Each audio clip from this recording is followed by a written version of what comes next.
Welcome to the Real News Network. I'm Paul Jay in Toronto.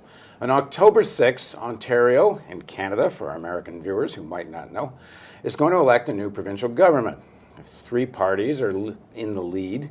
At the top of the polls is the Conservative Party, and again, for our American viewers, Conservative Party in Ontario is something akin to the Republican Party, as it might show up in some at the state level, even the national level, both ideologically and programmatically.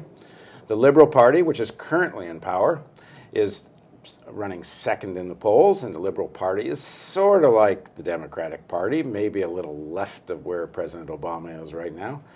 And the New Democratic Party is running third, a few points behind the Liberals. And the New Democratic Party, maybe you could say, is sort of something like what the Progressive Caucus might be in the Democratic Party, although some people might say the Progressive Caucus in the Democratic Party might be a little bit to the left of the NDP in Ontario these days. Anyway, the unions are responding to all of this in different ways. Some of the unions in Ontario are saying defeat the Conservatives at all costs, and others are saying elect the NDP. And the NDP, again, for those who don't know, is a social democratic party. It used to call itself socialist, but it doesn't anymore. So now joining us to talk about all of this is Jim Stanford. Jim is an economist at the Canadian Auto Workers Union. Thanks for joining us again, Jim. Thank you, Paul. Glad to be here.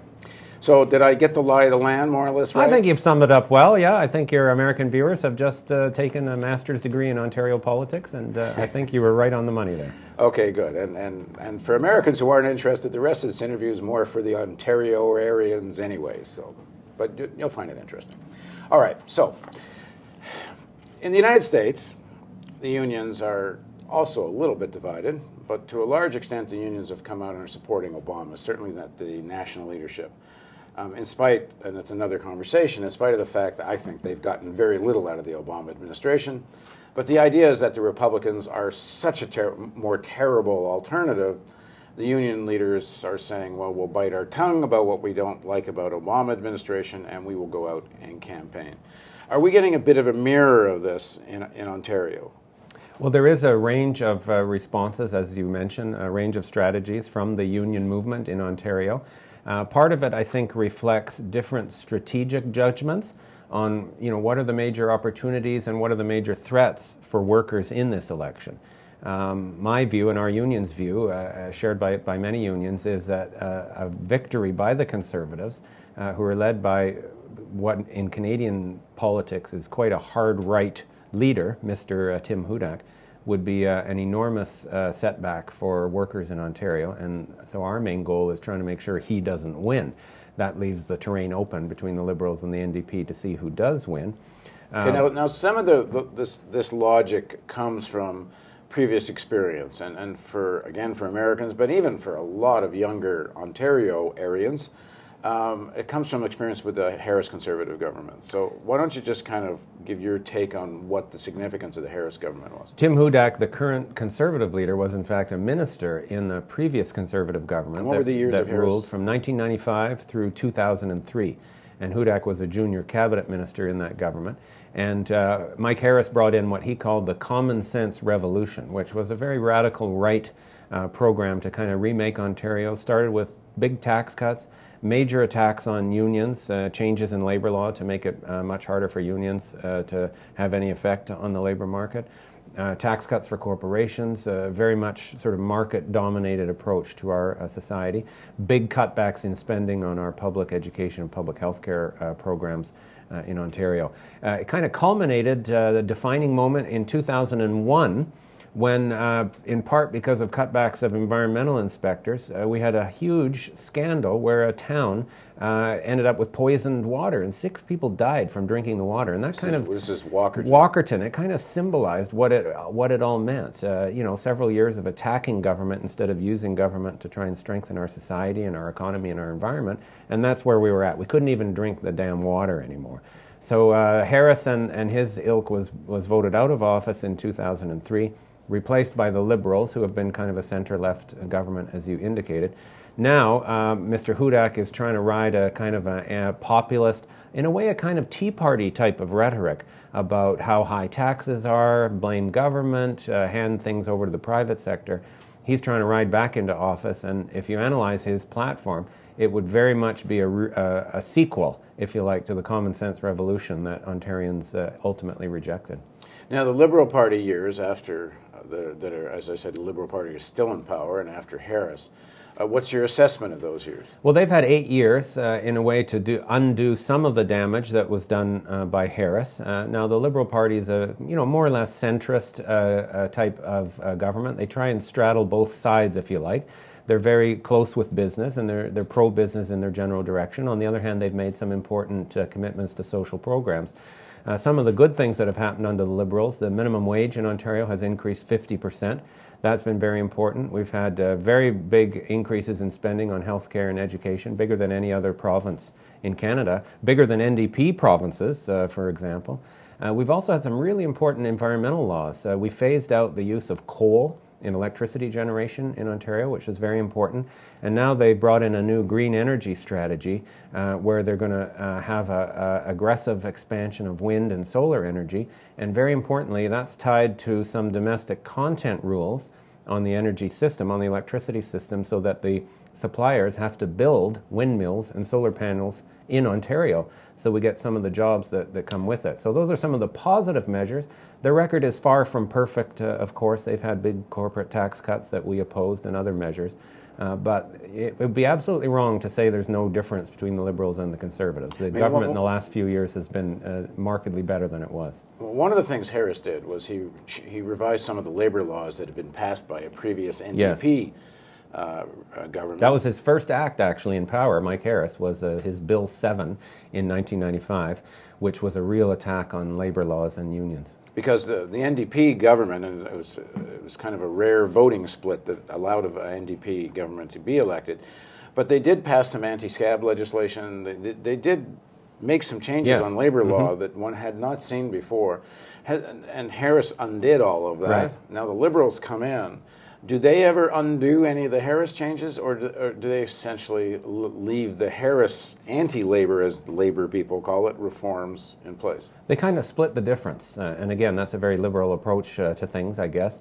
Some of what Harris did was undoing what the NDP had done, but he went further. He undid things that had been in place in Ontario since the 1940s. For example, we had a former system called card-based certification, where the members of a workplace could vote to join a union simply by getting a majority, a clear majority, to sign union cards. Harris did away with that and required these so-called workplace votes, where in practice the employer has a real chance to delay and harass and intimidate workers and prevent unionization. So Harris didn't just undo what the NDP did, he went further. The Liberals have undone some of the things. I mentioned the minimum wage increases, that's been very important.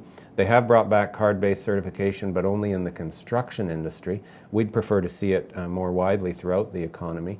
The other thing they've done is put some rules in place on agency employers and contract employers to give those precarious workers more rights than they had before. So not enough. We definitely need more. Because the anti-scab law is still in place. I mean, the Harris allowing the use of scabs in strikes. Like, for example, at the Valet Inco strike, one of the determining factors where the workers more or less had to kind of compromise in a way they had not wanted to after almost a year of strike was because the Valet started to get the mine back in operation. Well, certainly in Canada there's only 2 provinces that have anti-scab law, BC and Quebec. So if you have that in place, it's definitely a boost for the union, and it allows you to run a stronger strike. And the Liberal government here has not reintroduced the anti-scab laws, and I wouldn't expect them to. We will end up, if the Liberals win again, we'll be pushing hard for some incremental improvements in contract Why do you say I wouldn't expect them to? The opposition from the business community, and as I mentioned, the Liberal government's very close with them on the scab law and even on card certification is very, very strong. We will absolutely keep fighting to raise those issues. Where we might have a chance would be around some incremental improvements on labor laws, such as arbitration of long strikes. That actually would have made more of a difference than anything else in the Inco Valley strike. In a place like Manitoba, if a strike goes on for more than 90 days, either party can refer it to an arbitrator for a binding settlement. And that's a way of preventing the company from starving you out, in essence. So We'll have to see the lay of the land after the election. If the Tories win, then we'll be in full defensive mode to hang on to what we can. If the Liberals win, particularly if it's a minority government situation where they'll need the NDP to stay in power, then we could have the opportunity to make more progress on labor law. Now, the Ontario Ombudsman said that what happened in the G20 with the arrest of over 1,000 people was one of the greatest violations of civil rights in the history of Canada, and pointed particularly to this thing called the Ontario Public Works Protection Act, this thing they had dusted off from 1939, and police used for thousands of what the Ombudsman said illegal detentions. Every time they stopped somebody and asked them to be searched and show identification, was essentially illegal. Now, this was passed by the Ontario Liberal government. So are you raising this issue? Because if you're giving support to the Liberals, you're not talking about the G20. In fact, I don't hear anybody talking about the G20 in this election, which I find a little alarming when the Ombudsman says, you had essentially the beginnings of a police state, and he used this kind of language. And this was the Liberal Party. Well, I haven't said anything about supporting the Liberals, Paul. We aren't supporting the Liberals. We haven't supported anyone in this election. Our union's approach has been to stop HUDAC, opposing the Conservatives and highlighting the dangers of their platform. And we were 100% on board with the Ombudsman and with all the protests about what happened at the G20. None of the levels of government were blameless. The federal government and the municipal government, in terms of the actions of the police, and the provincial government as well, deserve absolute full blame for what happened. It was a travesty, and we've got to make sure it never happens again. Now, is CAW making any issue out of the G20 during the elections? I wouldn't say it's in the top list. Because I'm finding some resistance on people on the left because they so want to defeat HUDAC and the Conservatives. They don't want to raise the issue of the G20 because it winds up being critical of the Liberals. On the other hand, then this issue kind of goes away in the election campaign. Well, there's other issues that are just like that. Taxation, for example, corporate tax cuts. We're fighting to make sure businesses pay their share. Health spending in the future. Even though HUDAC is the biggest danger, all of the parties have got a profile for health spending that would require tremendous restraint on health spending. So that's where you have to go out and fight on the issue more than the party logo. And I'm very sympathetic to the idea that if we fight on the issue and win the battle of ideas over all of those things, human rights, social spending, fair taxation, protecting the environment, then we push all of the parties to try and shift their opinions and their platforms accordingly. So from the labor movement's point of view, this is where it's more than just an issue of sort of judging the strategic balance of forces in any particular election. This is where the labor movement has to, in my view, be very careful not to associate itself with any political party. I mean, we used to do that with the NDP, and we got screwed, frankly, because when the NDP came in, they took us for granted, and they were often very, very regressive. It's more important for the labor movement to have an independent platform to engage in politics in defense of their members and all working people, rather than checking off any political party as being our political voice. Okay, in the next segment of our interview, let's talk a bit more about the unions, the NDP, and an independent voice for working people. Very good. So please join us for part 2 of our interview with Jim Stanford on the Real News Network.